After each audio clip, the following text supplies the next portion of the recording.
Christy Marchese, and this is Have You Seen My Film, a Kinema podcast where we talk about filmmaking, marketing, and distribution with experts and creatives who've recently released projects or launched new companies or have really great ideas. And so today we talk to Ash Cook, who is the founder and CEO of Video Store.age, a very cool new physical media-based distribution company.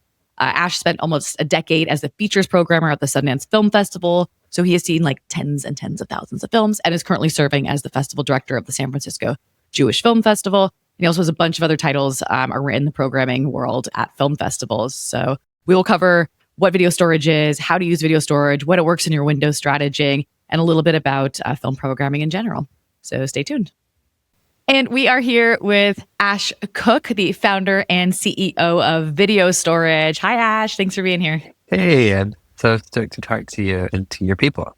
Yeah. And so our people say mostly filmmakers, industry people. We like to talk about what cool people are doing in the industry, and you are one of them. And I heard what you were doing first on the No Film School podcast.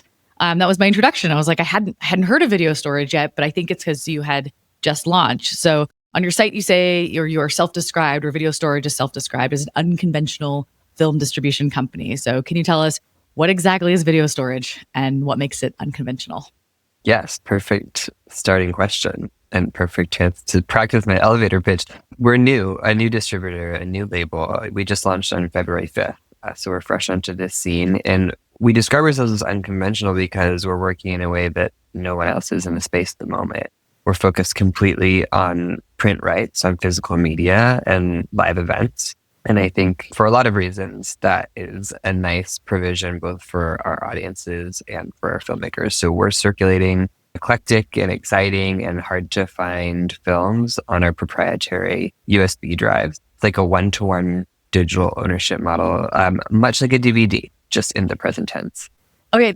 What did you say? It was something like it's DVD conjugated for modern times. Did I say that? That's great. I'll say it. I'll recycle that thing. It was excellent. It stuck with me. So it's literally a physical storage drive. Like it's actually like a USB drive that people order through the website. Yeah, totally. We have two kind of main ways right now to be able to get your hands on these drives. One is through e-commerce ongoing. We have our Winter 2026 collection live and on sale now. We'll publish a quarterly collection of 5 features and 5 shorts so that we'll fill out our library through the rest of the year. That means touching 20 titles of both lengths in our first year of operation. But the other way of getting the drives in your hand is coming to one of our release parties, our launch events that we're hosting in either LA, New York, or I believe in Q2, Toronto. That's an exclusive for your crowd's first and only so far. Oh, I love it. Thank you so much. Yeah. These parties are kind of primers where we're getting people together somewhere in the world of the film, having a moment that sort of helps explain, expand, contextualize the filmic work and get the people who are interested in the topic, the filmmaker, the location together to have a, profoundly social moment and to pick up their drive. So you can come, you can meet the other people who are interested in some of the things that might have made you drive on a certain title, and grab your drive and go home and plug it in and watch it afterwards. And hopefully with maybe a little bit of a juicier table set for you to be able to do that. We're collecting pretty much exclusively non-commercial works. So these are films that are intentionally sometimes challenging, difficult, unusual, maybe a little harder to metabolize than, something on offer at AMC or elsewhere. And so the hope is that the events can help you actually have a better watch and feel more curious and maybe stick with something that, is more challenging or excites your curiosity in a way that has more friction involved on a number of levels than streaming or some of the other ways we're getting their movies nowadays. I love the community aspect of it, the communal aspect of coming and watching something in person. You also, I think, said that you can share your drives. Like if you purchase the drive, you have access to those films, but share it with your friends or have people over, if I have that correctly. Of course. Yeah. Okay, cool. I was like, or did I just tell people to share something they shouldn't? I think that there's this really careful balance that a lot of filmmakers are treading these days, which is you want people to be evangelists for your film, but you don't want, exploitation of your licenses, of your rights to happen, sort of beyond your control without you being able to cash in. So this is slow moving enough where it really can just be people recruiting others into the fold of a certain film much like in the old days, it's only hand to hand. So those are also juicy connections. It's not promotional. It's not e-blast. Like it's actually somebody saying, hey, you, I think that you would like a copy of this movie. And, what we're seeing is we had a really successful kind of experiment that we did at Slamdance. We did pre-sales of 2 titles that we'll collect formally later on in 2026 who are premiering at Slamdance. And we just sold drives in the lobby of their screenings.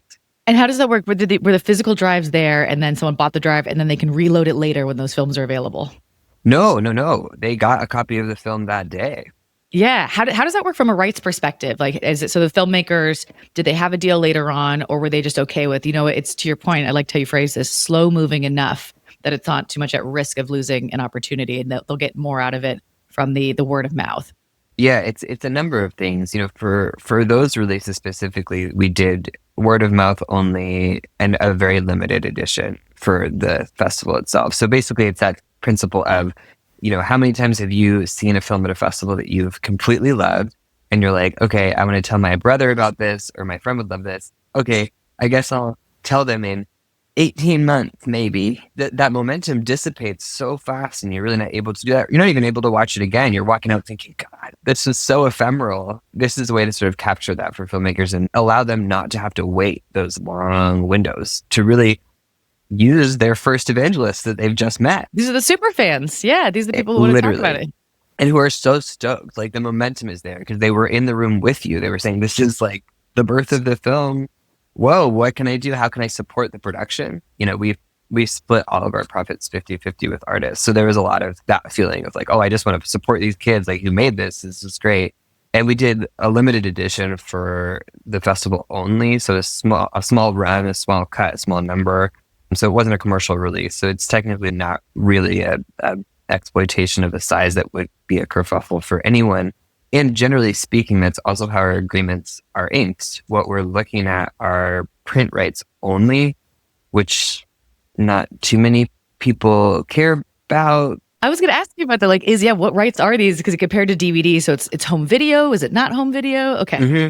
Yeah, and it's physical media only. So it's in the print space where, our aspiration and our calibration, which was very intentional, coming from the festival world and having a lot of experience helping people shepherd their films from that sort of nascent launch into the wider world.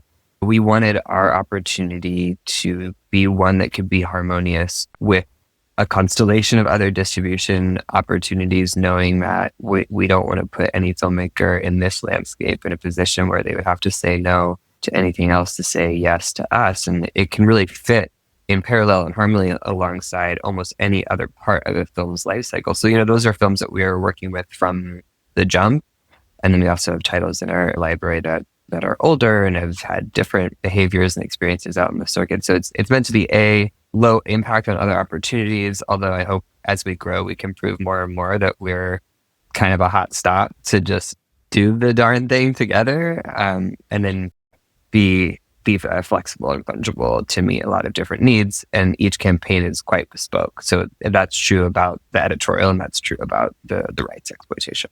I have a couple more questions on rights and territories and the tech stuff. So you have been a programmer at the Sundance Film Festival for almost a decade, doing both nonfiction and fiction. You know how to deliver film files. You know about the security aspect of it. So can you talk a little bit on the tech side? So how secure is it? Can I download those files from that USB and upload them to YouTube? Great question. Important question. No. It's a big part of the idea. The files are encrypted to a native player that lives on the device itself. So the films can only be watched with that device plugged into your computer. They cannot be actually accessed at all, nor manipulated, copied, or pulled. So the security, we like to say, is pretty much at the same level as is a DVD. It's just a way of that file being put in your hands for you to be able to utilize. And you can cast it to your TV so you can watch it in the way that you would like to, but only if you really kind of have the access through having purchased it. It is connected to our background as festival programmers because I think we've lived in this strange limbo in this unique position where you hear the chatter from audiences like, oh, movies got so bad, movies suck. And we are sitting on a stockpile of hundreds upon thousands of Vimeo links of movies that rock really hard, that no one can or should see, and being in that place where you're like, well, I have a link, but I don't want to share it. That's not right. I mean, you can always ask, and people are chill if you hit them up, but like, you don't want to be like kind of blowing up someone's spot. And there's no way for someone to get paid for their work when that's how you're sharing it, even if it's with homies and like influential people or people who might help them, find a spot in the circuit or wherever it is, which is often why we want to traffic those things. But that feeling, I think, was so frustrating that it helped kind of figure out a way where all that could happen and people could be like paying the artist directly, Right. and us middlemen could kind of get in the game in a more muscular way. And so my friends could stop being like, Ash, if I can't see this movie that you're talking about, would you shut up about it? I mean, I hadn't actually thought about that because I've read some stats that's like, I don't know, 10,000, 12,000, 17,000 films, feature and short, got submitted to Sundance. And I had not thought of that. Your perspective, you just said, of like, you are seeing all of it. And yes, you have to decide what fits the programming for this year. And there are things that just don't. And then if they never get out there, it's like you have this inside knowledge. And so it's 100%. really cool to see like what's the best way to share this, that like you can still curate a little bit, you can feature, but it's a way to bring in dollars for the filmmakers. So how do you decide? Do you curate, or can anyone be on video storage? We do curate our proper collections and our partnership slate that we do sort of auxiliary programming and offerings with. That's important. I think that's part of what the nostalgia is around print media, is that feeling that what you were receiving had some cultural pulse that you understood. You knew kind of what labels to go to. You knew from the packaging, like what kind of experience you were going to get. All that has been really sterilized, I think, often by so much time on platform that just loosens it to the point where you can't make sense of anything. You can't even find a director's name without clicking through 20 different interfaces. So we have this great and exciting background that helps us really understand what works for an audience. And I think what I've learned in the almost decade that I spent at Sundance is there's a pot for every lid. It's really, really fun to just find the crowd for every title that we're touching and expand that a little bit. Sundance is so competitive. Yes, we take 17,000 submissions down to 150 films in a program. That is a heartbreaking bloodbath also for us.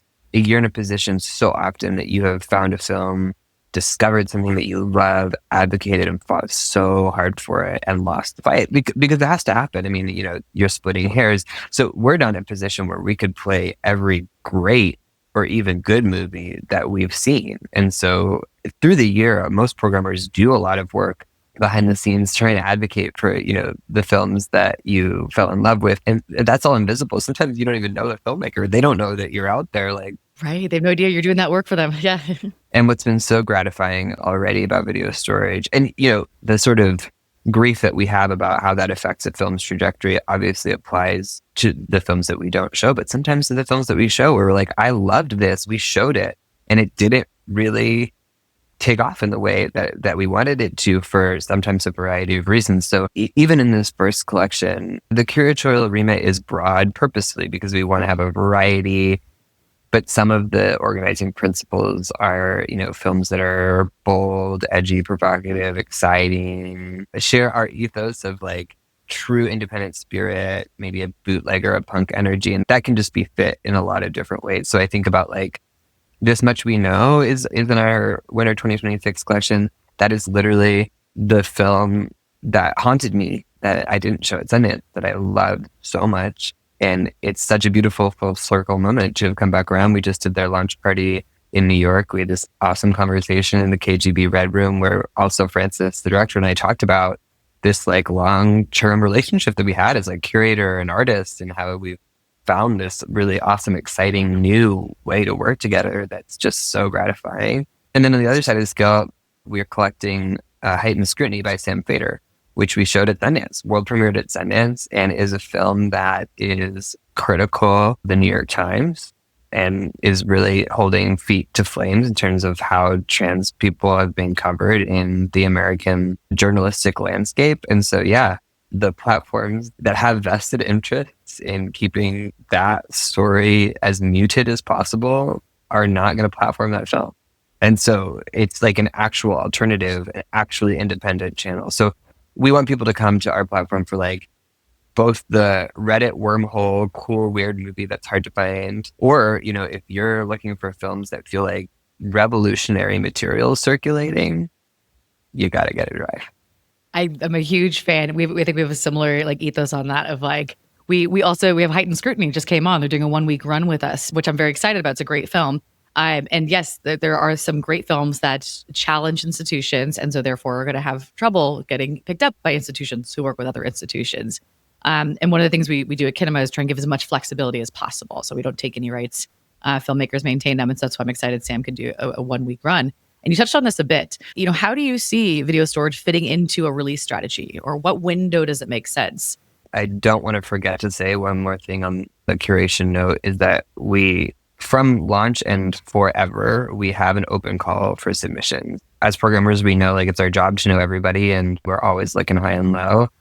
And you quickly also learn that the most exciting stuff, it's from somewhere that you cannot anticipate and you don't already understand. So we just want that pipeline in, and for people to feel like they can reach us and share work with us that we will show. So it's been live on our website from our inception, and we're going to keep it there, a channel in for people to submit their work. Regarding release strategy, yeah, absolutely anything. And what's really fun, I think there's nothing algorithmic or rote about how a film makes it out there in this landscape today. We all have a little bit of nostalgia about this obsolete model where like there was something very linear and structural and dependable that worked. And we're just not in that situation anymore, for better, for worse, you know? So what it takes to get a film to its audiences is a lot of creativity, a lot of hands-on outreach. Our 50-50 profit share is meant to acknowledge like we're working in partnership with filmmakers, you know, alongside together, you know, getting a work out there into the world. And so it can really exist, hopefully, at any stage. And so, you know, those slam dance titles are a great example of how we can come on from the jump and help you sustain momentum, you know, and keep possibilities open from a world premiere. Sam's film, you know, is operating a little bit differently in terms of its timeline. We also collected Michelle T's 2013 adaptation of her iconic memoir, Valencia, you know, so that one's old but unavailable. And Michelle, I've been to so many of her readings in LA where like the room is packed. I'm surrounded by Michelle T heads. And I'm like, well, these people want a copy of Valencia, no matter its age. And that one, you know, is just like a really super bootstraps DIY punk movie that just, you know, isn't publicly available in any other way than on video storage. I mean, we're even in a situation where we are working with a filmmaker who came to us and said, hey, I want to do a direct to video storage release. Can I pitch that as part of my development conversations? And we're saying, hell yeah. I think Yes. 100%. So that's, you know, completely theoretical, completely in the future. And it's something that I think is important to the model. It's more flexible, it's more fungible, and we're working at a scale where we can be hands-on in creating a bespoke campaign that takes into consideration, you know, whatever else is going on in the picture for people and make sure that it's complementary. I think you said there's 20 films. So how does that work? 20 films per drive? Are there seasons associated with it? We're doing a quarterly collection of 5 features and 5 shorts. So we'll do 20 of each length in our first year. And yeah, we're publishing them, you know, on that quarterly basis so that we can arrange and produce that event moment to kind of kick things off and keep things moving on a momentum level. And yeah, the way it works, the products that we have, like you can buy a single film drive with a feature film on it. All of those come with its associated seasonal collection and shorts package, which is really sweet. And then you can buy the whole collection on one drive together, and you can subscribe to the year to receive that at the top of each quarter, just the big drive with everything. And then as we grow our library and when we have an in-person presence, say at Flamedance, or, you know, we'll be at the Los Angeles Festival of Movies in April, we'll be at a couple galleries in Joshua Tree in LA in the next little stretch too. Where we are live, we'll also be at Fanline doing this. We can cut mixtapes live. So we have a menu, and if you want to just come up, check out our library, say, yo, I want this, we can cut the drive right there and just make you a mixtape. That's so cool. I love that you're adding shorts too, just to give shorts like an extra up, because it's so hard to distribute shorts. And then is there a way for someone to do like a commercial partnership with you, or to like have an off curated, meaning like, so the person who wants to include in the development, can they say, hey, I definitely want to do this. It might not make your curatorial, but it might not be featured on your site, but can I just buy a bunch of drives from you and load them myself? Absolutely. I mean, not blanket, because we want our label to have, you know, a legible editorial point of view. So there's nothing blanket like that. A couple people have hit us up actually to get blank drives. That feels too risky. One aspiration that I have, I think, is going to be something we can launch maybe in the summer. I want to put drives out in circulation at the events where you can pick one up and put whatever you want on it and bring it back to an in-person event to just share with the other members of the audience. So, put on your short film, put on your poetry, put on your nudes, and then just come back and see what other people are creating and making like in your community. But for sale, not necessarily. But we are being really creative and feeling really excited about partnership potential. So like we've definitely been having conversations with people who are like entering an anniversary year and might want to, publish an archive as like a limited edition something. We have these really exciting partnerships with festivals where we're going to do limited edition drives of like festival films so that they're available, but only on the ground. It can work in so many different ways. And the people who really get it. And so we're finding ways to work in an out of collection way with those that we want to. So yes and no. I mean, it's still, those partnerships are also still curated, but we want the idea to really spark a variety of models, possibilities, and modes with people. And in the case that it is, we're following that feeling and we're making arrangements that can help kind of showcase how flexible the technology is. And you're building your brand too. Like as you build the brand of video storage, you have to build trust, and that might require a little bit more curation. I do like the idea of swapping drives. It's like chat roulette, but we'll call it like flash roulette. Stealing that. Yours. Take it. I wonder if you could speak to owning film in general. I think that we think that if we bought something on a streaming platform that like we own it indefinitely, but it still lives within that platform. I think this happened where there was Xbox or Sony or something. They had a library expire and people thought they owned these films forever and they disappeared. I'm curious if you can speak or help explain a little bit, what does film ownership look like in the age of streaming and flash drives? Well, it's tenuous right now. It really is. I think something I get on my soapbox a bit about is, in this landscape, when we're facing the pressures against freedom of expression that we are, this is an existentially important question to cinema culture, art history, and our political discourse. I mean, in a really high octane way. Obviously, you're facing that as an audience member all the time. You're like, well, my favorite show went over here, and it's just kind of annoying.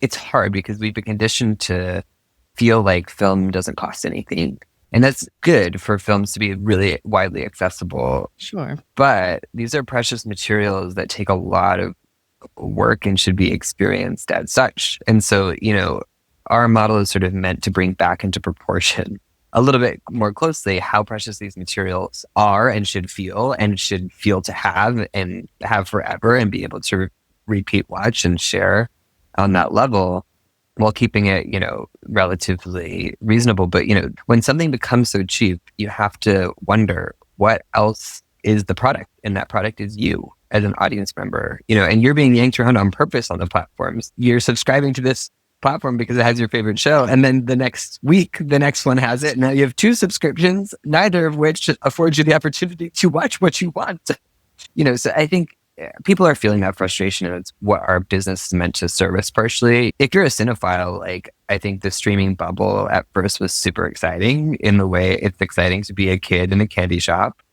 And now we're a few years in feeling like, oh man, my stomach hurts. I got cavity. I want to go back to enjoying my dessert, and I think that's something that people are taking us up on, to say, okay, actually, yeah, I'll pay a premium because I'm getting something that feels like exciting, different, slower. I can enjoy it in this really special way. And it feels like an artifact that I can tangibly hold. It's got this cool ass DVD menu. It's got these bonus features. I feel like I'm, getting spoken to directly from the maker. It's at a premium because it is precious. Precious. It's important. I completely agree. We have to wrap it up, but is there anything that we didn't cover that you want to make sure filmmakers or industry friends here know about you or video storage, or your perspective on the industry and the volume of films you see? Like, your rate alone is encyclopedic of tens and tens of thousands of films. I appreciate that. I mean, the thing I'd say is, hey, good news, everybody. There's so many good movies being made all the time. This bridge building, the connective tissue, is where to focus our energy and attention. And a lot of people, like the folks at Kinema, like us at Video Storage, are doing that work. So it's all good. It's going to make it happen. I'll just say, yeah, you can find us at www.videostore.age. That's STOREAGE, cleverspelling.com. Everything in our Winter 2026 collection is live and on sale. We'll announce our spring collection on or around April 1st. And we're throwing our first release parties in Los Angeles next week. So we've got Valencia on the 18th, our shorts on the 19th, and the People's Joker on the 21st. And it's going to be hot. So you can hit our website to find out more about those and buy tickets. And we hope to see you soon. The Kinema people, come out. Yes, I want to come out. I wish I was going to be in LA for that. We'll put links to everything below because also your website is gorgeous. It's so cool. Thank you. It's cool. It's modern. It's punk. It's fun. It's very, very cool. So I highly recommend everyone check it out. Ash Cook, founder and CEO of Video Storage. Thank you so much. Thanks for having me, Christy. This was awesome. And that's our episode. Thank you to our special guest, our producer and editor, Ron Pissarro, and you, the filmmakers, creators, marketers, and distributors that are dedicated to connecting audiences with great films.